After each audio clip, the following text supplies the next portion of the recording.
You know that clear, engaging communication is important. Being able to genuinely communicate the value and impact of your work, make a case for funding your projects, for getting promoted, for getting buy-in. These communication skills can have a huge impact on your career. But as critical as persuasive writing and presentation skills are, you may never have received any training or expert guidance to help you become a strong communicator. And if you're a scientist or an engineer, while you were earning your degree, some of your most important stakeholders may even have discouraged you from writing or presenting to general audiences because they wanted you to use the technical jargon and structure for writing and presenting to other scientists or engineers, not to the general public. But now you've decided on a career beyond academia, and you're looking for meaningful, financially rewarding roles in biotech or pharma or organizations helping to shape public policies or startups, and you're trying to explain to hiring managers or executives the value you can bring to these organizations. So what should you do? You could buy a book on how to improve your communication skills or binge watch TED Talks on YouTube. There may be a third option. In this episode, we're going to explore exactly how to communicate like a CEO with guest Oliver Aust. He's one of Europe's leading communications and thought leadership experts. Oliver draws from his experience advising Fortune 50 companies and helping to build a multi-billion-dollar company. Oliver is also the author of international bestseller Unignorable and host of the podcast Speak Like a CEO. Let's dig in. Well, hey there, it's Mark Bayer, and you are tuned to When Science Speaks. It's great to have Oliver Aust on the show today. Oliver is the mastermind behind the Speak Like a CEO podcast, the author of the best-selling book Unignorable, and a communications expert who helps turn business leaders into thought leaders and companies into message machines. We'll have links to Oliver's books in the show notes accompanying this episode, of course. Welcome to the show, Oliver. Thank you for having me, Mark. You've empowered hundreds of business leaders to transform into skilled communicators. And as we start our conversation here, thinking about your initial interactions with these leaders, when you're just beginning to work with them, say, are there common communication blind spots that you tend to notice? Absolutely, there are patterns for sure. They're very intelligent people. Usually they're willing to improve their skill set, but often they haven't really thought deeply about communication, which is no wonder because there's very little education at school or university to help us become master communicators. So often that's something that happens later in the career when the need arises, the team grows, and it is clear that one's success depends on one's communication skill and no longer one's technical skill. And I see three things in particular over and over again. First of all, leaders don't tend to use methods and structures in communication, even though they use methods and structures in many other parts of their lives and businesses. And we can obviously double click on that if you like. They also often start with themselves instead of the audience. So in a way, they're thinking, okay, what are the 3 points I want to get across to the audience? Not really thinking about the audience, where they are, what their state of mind is. And thirdly, I would say they often talk and write in too complex ways. So it is better than anyone else. Simplicity trumps complexity anytime. Yeah, that is so true. I love that. And that second point that you made is something that I see a lot too. It's not what you know, but what they need to know. It's a completely different mindset. So I'm sure you start working on those fundamentals straight away. And you point out you've got this new all-in-one solution. I'd like you to talk a little bit about that. And the purpose of it is to transform leadership communication skills, really to help motivated participants make dramatic improvements. And as you say, in minutes, not months. And I'd love for you to share a few examples, maybe some low-hanging fruit, whether the communication mindsets, you touched on one right away, or principal strategies that you use that really can produce a big leap forward relatively quickly. That's a great question. I work or have worked with leaders one-on-one for many years, also in small leadership group. But obviously, as there are limits to scaling that, and since I want to help more people, we created the Speak Like a CEO Academy. So the same name as my podcast and my newsletter. And the claim, I know, is a bit bold to say we can help you and you can see dramatic improvements in minutes instead of months. It gets people interested, but there's truth in that, in the sense that once you learn to use the right structures, you can actually improve very quickly because you no longer write down a list of things you want to talk about. You actually use the tried and test structures, which have an inbuilt narrative, often inbuilt emotion, which makes it so much easier. Another hack would be to use a story every time you speak or present. And that's something that doesn't necessarily come natural, but once you get into the habit of saying, okay, I need a story to start this with, or let me structure this as a story, is something that really improves your communication because immediately you connect at an emotional level rather than trying to convince people with logical arguments right from the start, which of course is very difficult. Also, another hack would be to say, look, your first and your last sentence does really matter because of the primacy effect and the recency effect. When you're done and you've crafted a presentation, a talk, a panel discussion, think about your first sentence and your last sentence and get rid of all the weak statements like, thank you for your attention, or I'm glad to be here. But start with a hook and end with a call to action, for instance. And also they're deadly sins, which once you know them, you can avoid them very easily. For instance, the slide thinking of, oh, I have a presentation to hold, so I start with my slide and I go back to the last slide I had. So that's a terrible idea, as we know.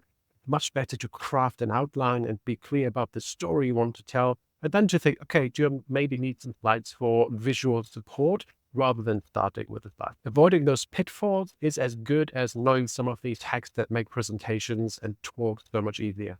Yeah. And as you point out, this structure, so it's like you already have the framing that you know works. And then you can devote more. We talked a little bit about this before, you and I, about this cognitive load. Like you've already got that kind of taken care of. So you can zero in on these other elements like storytelling that are so important. I just love that. And it makes a huge difference, as you point out, really quickly. I'm wondering if you could give us some examples, maybe a case study or two involving scientists, engineers, or maybe other technically sophisticated business leaders. I know you're working with a lot of folks who fit in those categories. My listeners are definitely interested in some examples so they can maybe see or hear, in our case, some specifics about how maybe that are applicable to their own situation, but some examples of your own work. Yeah, happy to. So I'm based in Europe, in Berlin, and we work with quite a few EU agencies and regulators. And both are usually run by scientists, and they have a scientific outlook on life because they usually have to evaluate, is food safe, is water safe, medicine safe, and so on. So of course you need the scientists because they are the only ones who can really judge this. However, the crises and the sort of issues they face are extremely emotional, from vaccine to the safety of our food, right? So what we do with them is to help them bridge that emotional gap between them and the public. They're public servants. They're there for the public. But if they can't speak the language of the public, it's really hard for them to argue their case. And then on social media and talking heads and so on, they use that emotional language, even though scientifically what they spread may not be correct. So we're helping them to speak that emotional language so they can respond to emotional attacks or emotional issues and get the public on their side. Now, as that's an ongoing battle, that's not something you do once and for all. And with AI, deepfakes and so on, that battle is only getting harder, but we're supporting a lot of regulators here in Europe on that particular aspect. A couple of other things, we work with startups, and often the startups are run by people with a technical or scientific background because they're creating something that is new. And that makes it super fascinating. By definition, if you're creating something new, there's only so much you can do with existing words, right? So you have to always dig deep and think, okay, how can we actually talk about this issue? So, No problem. how can you actually talk about this issue? Because the words we're currently using don't do it justice. You have to come up either with a new combination of words or a creative way to position the product or the service. So this is something we do, and it is usually great fun and very fulfilling. Maybe a third example, we work with a lot of aerospace companies as well. And aerospace is usually very heavy on engineering. Also in management is usually people with an engineering background. And that means that we have to help them also simplify the language they use because it's about safety, it's about the environment, it's about convenience and so on. So there are lots of topics that the general public is interested in that we want to translate from engineering speak to that the wider population understands. So when you talk about decarbonization of aerospace, you would rather talk about the need that we need aircraft that use less fuel and fuels that emit less CO2. So it's always about that simplicity and the emotional connection. Yeah, so true. These valence issues, these value-based issues that in truth we connect. You and I have talked a lot about connection, the importance of really relating to your audience. It means using words that are similar, like you talked about, that they recognize right away, and then connecting with values like everyone wants to be healthy, have clean water, the result more than the process of doing it to really make your point, because the general public isn't really involved in your engineering work, but they do breathe. Exactly. And they do use the product and they're interested in it as well. So we want to have them on board. It's very difficult to do something against the public these days. Even the B2B product have a strong B2B2C component.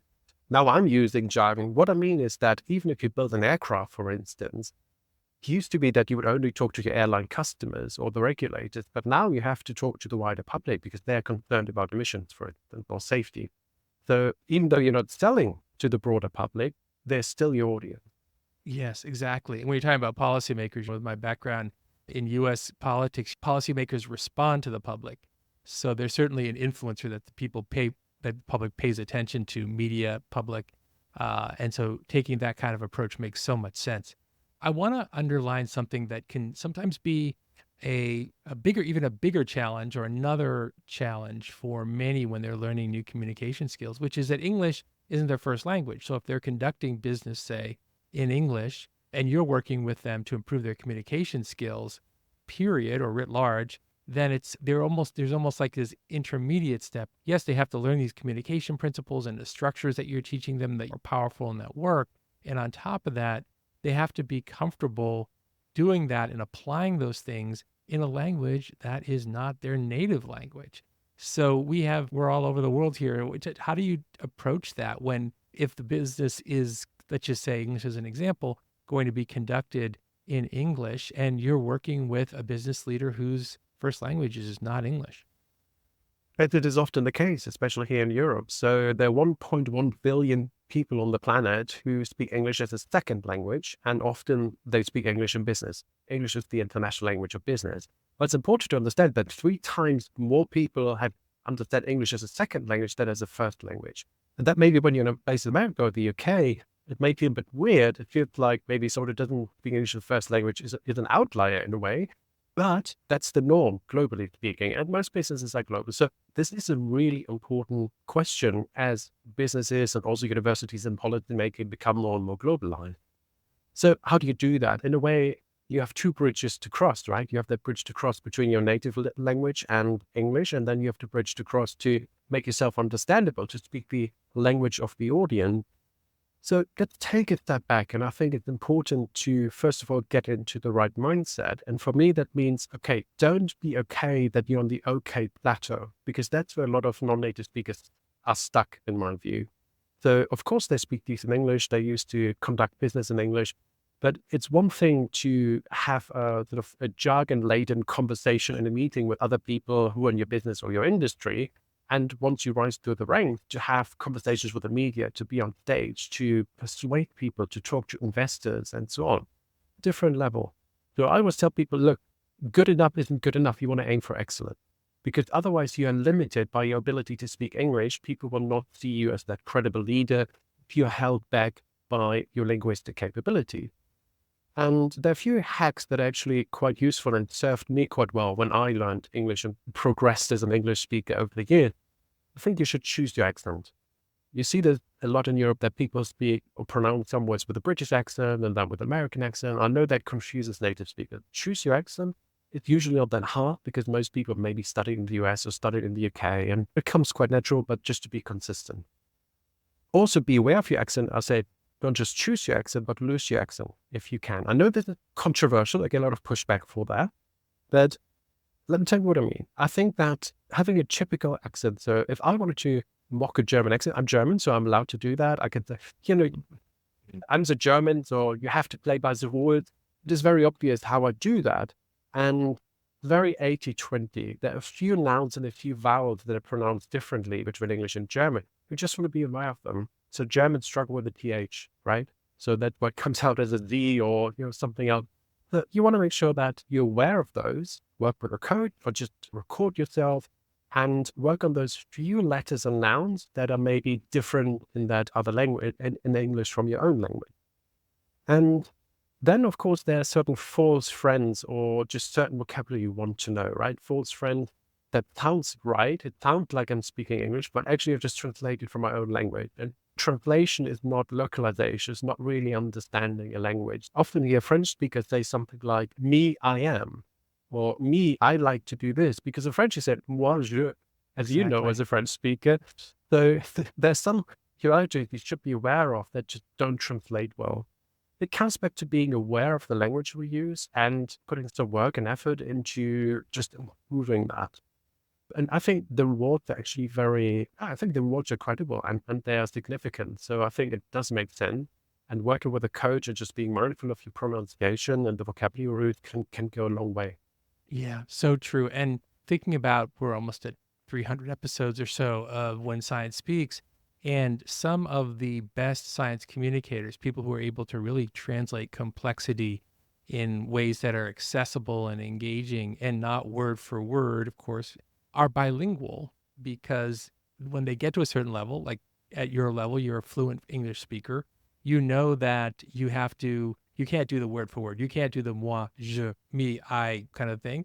And so just that you can't use this maybe really technical word from the aerospace industry, you have to come up with a metaphor or something like that. So to me, I found that bilingual people, when they get to a certain level of proficiency in English, are really good at science communication because they've already been translating their other language into English, but not word for word, using idioms, which are comparisons and little micro stories, for example. That's a great observation. I think you start out at a disadvantage in a way because it's not your first language, but you can turn it into a competitive advantage because once you learned another language, you've learned to think way deeper about language, full stop. That is a huge example. And to mention idioms, metaphors, and so on. So especially sports metaphors, I think you also have to be mindful that if you use a baseball reference in Europe, for instance, it's probably lost on people. If you use the cricket reference, it's probably lost on people in the US. So just be mindful of that and where do these references come from? And that people may not have the frame or the experience of the sport, for instance, to make the best use of that. Yeah, that is so true. As we wrap up, I'm wondering, listeners who are thinking about what Oliver said made so much sense, I want to really improve here. Clearly, we're going to have links to your programs, to your book, to your newsletter, and of course to your show, Speak Like a CEO. What is one thing a listener could take from our conversation and apply right away to make a noticeable difference? I think be aware of the three curses. So there's the curse of passion. I feel so passionate about my subject that other people find it hard to relate. Or the curse of knowledge. That's the second one. That's well known, right? I know so much that the other person, and I assume that the other person knows as much, which of course they don't. So what I say gets lost on them. There's also the curse of expertise, that experts find it difficult to see things from the perspective of novices. They're related, but they're different. One is derived from passion, one just from knowledge, and one from expertise. But if you're mindful of them, you start thinking about the audience more. And I think the bottom line here is start with the audience rather than end with the audience. So and start with the audience mean, okay, what is the audience interested in? What do you want them to know, feel, and do? What's in it for them? How can I make it easy for them? I think science communicators and engineers, they're very afraid almost of dumping down what they perceive as dumping down their communication. And of course, if they're in their peer group, they should not do that. But if they speak to a general audience, it's not that the audience can't understand more complex language. It's just that they don't want to invest the cognitive labor in making sense of what you said. It's just not how the brain works. And I think that should appeal to every scientist, that argument that if the brain is designed to conserve energy, then of course people will default to not paying attention if something's too complex. So you want to make it easy, you want to make it frictionless. And I think that's an important idea, a frictionless idea where people just say and listen to what you have to say, and they just not because it just makes sense intuitively. And I think this is almost like the holy grail of science and engineering communication, to create or to translate your idea in something that is frictionless, a frictionless idea. And if you arrive there, you can only get there by thinking about the audience first, being aware of the three curses that I mentioned. I love that, Oliver. So actionable. Oliver Aust, a real expert in business communication, Speak Like a CEO newsletter and podcast, and a new program that we'll have information about in the show notes. Thanks for taking time out of your busy day to join us. Thank you, Mark. Much appreciated. And listeners, thanks for being here on this episode of When Science Speaks. And I hope you'll be back next time for the next episode of When Science Speaks.